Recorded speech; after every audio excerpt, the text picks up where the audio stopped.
Today, we're pouring into something that, well, can feel like navigating a minefield for many of us. Professional communication. Specifically, how to speak your mind, be understood, and truly make an impact at work. Right. All without sounding too direct, maybe demanding, or let's be honest, sometimes inadvertently impolite. Yeah, it's a common challenge. Imagine you're Alex, a brilliant project manager, but maybe you've noticed your ideas sometimes get overlooked because your communication style is perceived as a little too blunt. Okay. Today, we're equipping Alex and you with the subtle language hacks that transform how you're perceived and how your messages actually land. That's a perfect framing. What we often see is that directness, while it's valued in some cultures, it can be easily misconstrued in, professional English. Right. For many, and this is particularly true for those who speak English as a second language, the challenge isn't really a lack of clarity. It's more a lack of nuance. Nuance, okay. Exactly. Professional settings, whether it's asking for time off, sharing an update, or even just asking for a meeting, they demand a certain level of, let's say, formality and indirectness, things that simple, clear sentences often just don't convey. So our mission today is to unpack this fascinating linguistic landscape. Yeah. We're going to take those common, sometimes blunt sentences and show you how to transform them into polite, professional, and frankly, powerful statements. You learn to navigate these different levels of formality, making sure you always make the best impression, build stronger relationships, and, get your points across effectively. And it's less about just memorizing phrases, I think. It's more about understanding the underlying principles of polite communication. We'll show you the sort of strategic impact of your word choices. Okay, let's unpack this then with our first scenario. A classic situation Alex might face. You need to meet with a colleague, or maybe your boss, about a project. Right. The immediate thought might be something very, very direct. Indeed. The phrasing we sometimes hear, especially maybe when you're under pressure, is, "We need to meet now." Oof. Now. That word "now" immediately raises a red flag, doesn't it? Because it implies this urgent, non-negotiable demand. It completely disregards the other person's schedule or workload. Yeah, no consideration there. And we need to, it sounds less like a request and more like a command, But you're ordering them. Exactly, which typically flows down a hierarchy, not across or up. Okay, so if that's the pitfall, what's a significant upgrade? Something that still gets the point across clearly? A much better, more professional approach would be something like, "Can we talk about the project?" Simple change. Simple change. Turning it into a question immediately injects politeness. Right. And it respects their time and availability. It shifts from being a demand to more of an invitation. Okay, and what if Alex wants to go a step further, demonstrate even more consideration for the other person's probably very busy day? Yeah, taking it up another notch in politeness, you could say. "Could we set up a time to talk about the project?" Could we? And set up a time. Right. The shift from "can we" to "could we" adds a layer of formality.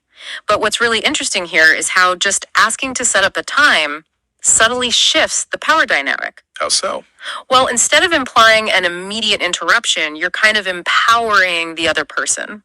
You're acknowledging their autonomy and their workload. I see. This isn't just polite. It actually builds trust and psychological safety. It makes them far more receptive to your requests in the first place. That's such a powerful distinction. It moves from just stating a fact to a genuine invitation. I imagine that makes the recipient feel much more respected. Absolutely. Now, for the most formal version, maybe for an initial email outreach, what's the gold standard? For a formal, often written version, especially in an email you might use, would it be possible to schedule a meeting to discuss the project in detail? Okay, would it be possible? That sounds very formal. It is. That phrase, "would it be possible to schedule," is one of the most polite and sort of deferential ways to make any request. It clearly signals respect for their time, and it emphasizes the importance of the discussion by suggesting a proper scheduled meeting. Might be a bit of a mouthful to say casually, perhaps. Yeah, maybe a bit much for a quick chat. Right, but it's perfect for professional correspondence. So we've covered proactive communication for setting meetings. Yeah. But what about those moments when life throws a curveball and Alex needs to respond, like requesting time off? That can feel particularly delicate. Absolutely. That's a really common one. A common misstep we encounter is something like, "I'm not coming to work tomorrow." Oh, okay. Very blunt. Very blunt. And while it's clear, it sounds like a unilateral decision, doesn't it? Almost as if you've already made up your mind without seeking permission. Right, like you're just informing them, not asking. Precisely. And this highlights a crucial insight, especially for many non-native speakers. Words carry implied meanings beyond just their literal translation. Even if you say it with a cheerful tone, the structure of "I'm not coming" can inadvertently signal defiance or maybe a lack of respect for workplace norms and hierarchy. Huh. I hadn't thought about the structure itself sending that message. Yeah, it kind of breaches that unwritten social contract of communication in the workplace. That's a great point about tone versus the actual perceived meaning of the words. So what's a much safer, yet still pretty direct way to communicate that need? A simple, better sentence that avoids that implication of defiance is, "I need a day off for personal reasons." Okay. Clear gives a reason, but not too much detail. Exactly. It's clear, provides an acceptable reason without oversharing. However, notice you're still telling them about your need, not explicitly asking for permission. And that's the key distinction we're trying to bridge here. Right. The crucial difference between informing and requesting. So how does Alex elevate this to a proper request for permission? Okay, so to properly ask for permission, you elevate it to, "Could I take a day off for personal reasons?" Could I? Using "could I" or even "can I," it frames it as a polite request. This acknowledges the existing hierarchy and the process. Okay. It demonstrates that you understand this isn't solely your decision to make.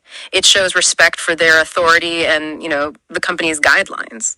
That shift from a statement of intent to a question of possibility, it really makes all the difference in the world, doesn't it? It really does. And for the most formal approach, Yeah. perhaps for an official HR request, maybe an email, what's the definitive phrasing there? For the most formal approach, especially if it's an official request that might go into a system or, like you said, an email to HR, I'd like to formally request a day off due to personal reasons, if that's all right with you. Okay, formally request, and if that's all right with you. Yeah. Adding "formally request" leaves no doubt about your intent. And that concluding phrase, "if that's all right with you," or maybe "if that's okay with you," demonstrates crucial respect for their authority, their schedule, and the impact on the team. It's not just being polite. It's also about managing expectations and adhering to professional protocol. Moving on, what about when Alex has just wrapped up a significant chunk of work and wants feedback on their performance? This can be a tricky conversation to initiate without sounding, defensive or demanding. It really can. It's sensitive. The overly direct way some might phrase this is, "Tell me if my work is good or bad." Tell me. Yeah, that sounds like an order. Exactly. "Tell me" is an imperative, an instruction. You wouldn't typically instruct your boss or even colleagues in this manner, right? No. And furthermore, framing feedback as simply good or bad is just too blunt.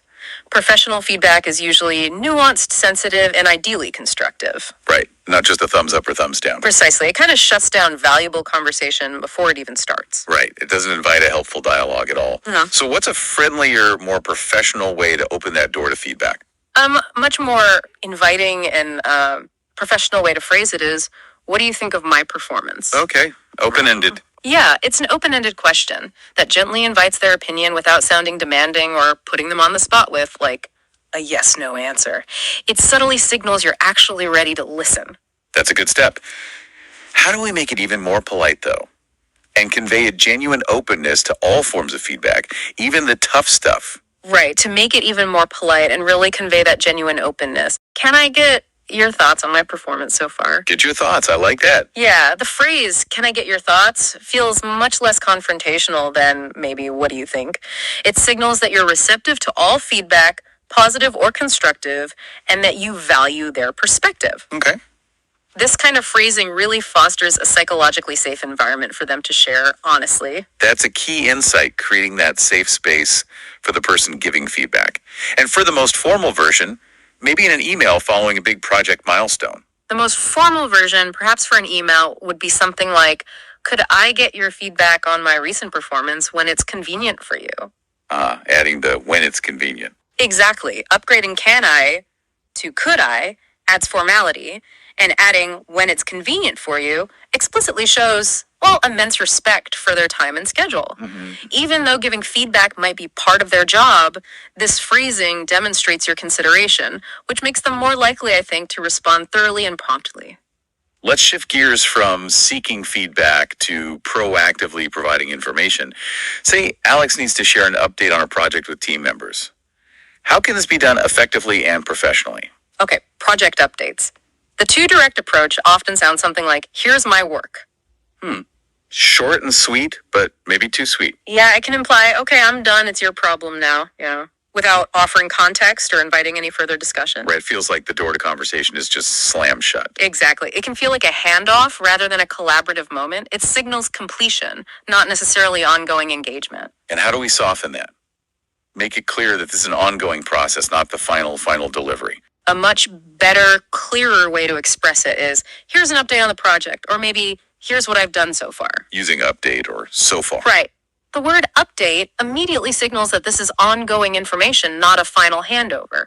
Similarly, thus far, or so far, clearly suggests progress and continuity, keeping that line open for further discussion or collaboration. That's a nice, simple improvement. How can Alex add that extra touch of politeness and respect for others' time, even when just sharing information? Okay, to add politeness and respect for time, you could say, I just wanted to update you on my progress with the project. I just wanted to. Implies it's quick. Exactly. The phrase, I just wanted to, implies it's going to be a quick, concise interaction, respecting their time and not demanding a lengthy engagement right then and there. Okay. And using the word progress clearly indicates it's an ongoing process, not a final delivery. It leaves the door open for collaboration or questions. This phrasing really sets appropriate expectations. That's very strategic, managing expectations right from the outset. And for a formal written context, like an email to a larger group or maybe higher management. For a formal written context, like an email, I'd like to provide you with an update on the progress I've made on the project thus far. Thus far, again, sounds quite formal written down. It is. The phrase thus far is particularly common in written English and really reinforces the ongoing nature of the work. This statement is precise, professional, and conveys a clear intent to inform, while also maintaining a formal record of your efforts. Okay, finally, let's imagine Alex is in a meeting and doesn't quite understand something. Maybe it's a technical term or a complex process. How do you ask for clarification politely without looking like you weren't paying attention? Or worse. Oh, yes. This is a classic communication dilemma. The phrase is like, what are you talking about? Or, what are you saying? Ouch. Yeah, don't say those. Yes, definitely avoid those. They come across as very rude, even accusatory or hostile. Yeah, it sounds like you think they're crazy. Right. It sounds like you're implying the other person is speaking nonsense or, crazy. In professional settings, we actively try to avoid phrases that place blame or responsibility on you.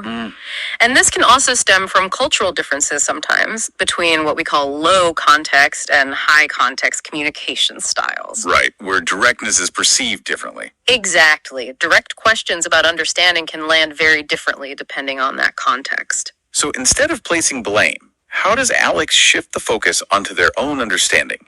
Make it about me, not you. A much more polite and professional way to put it is, I don't quite understand the task. Starting with I. Yes. By starting with I, you shift the perspective to your own understanding. You're taking responsibility for the lack of clarity rather than implying fault on their part. Okay. And the word quite, I don't quite understand, subtly suggests you understand most of it, but just need a bit more detail. It makes it less of a blanket admission of confusion. That's brilliant, owning the lack of clarity yourself. Now, to make it a direct, but still polite question, asking for an explanation. To make a polite question, you can use, can you explain the task for me again? Can you? It's okay here, then. Yeah. Well, we generally advise caution with you when it comes to blame. In a polite question format like, can you? It's perfectly acceptable and respectful. Got it. It's a direct request for assistance, which is absolutely fine in a collaborative environment. And for the most formal version. Perhaps in an email follow-up after a meeting, or if it's a really complex issue. And for the most formal version, especially maybe in an email, could you clarify the details of the task for me, please? Could you clarify? In adding please. Right. Could you is more formal than can you. And clarify is a precise and very professional verb often used in written communication to mean make clear. And adding please just reinforces the polite nature of the request. It makes it undeniable that you are genuinely seeking understanding, not expressing frustration or confusion. It's about active listening and preventing future misunderstandings, really. Well, that was a truly illuminating deep dive into the nuances of professional English communication. We've journeyed through quite a few common workplace scenarios, haven't we? We have. From setting up meetings to clarifying complex instructions, really understanding how subtle shifts in phrasing can make a world of difference for someone like Alex and, well, for you listening. The core takeaway here, I think, is that professional communication isn't just about being clear. It's about being strategic. Strategic, yes. It's about demonstrating politeness, respect for others' time and their roles, and fostering that psychological safety we talked about. Right. By consciously choosing phrases that ask permission, offer flexibility, manage expectations, and shift focus away from implied blame, you build stronger, much more effective professional relationships. And enhance how your contributions are received. Absolutely. It significantly enhances how your contributions are received. So what does this all mean for you, our listener? It means you now have tangible tools to communicate with greater confidence, not just getting your point across, but doing so in a way that resonates positively with your colleagues and your leaders. You're not merely learning new phrases, you're hopefully cultivating a new, more effective approach to professional interaction. And here's maybe a thought to ponder as you go about your day. How might understanding these subtle shifts in language empower you not just in professional settings, but maybe in other areas of your life too? Oh, interesting. Where else could a touch more intentional phrasing, respect for others' time, or maybe a shift from directness to nuance, open up new possibilities and strengthen your connections? Keep exploring the power of your words.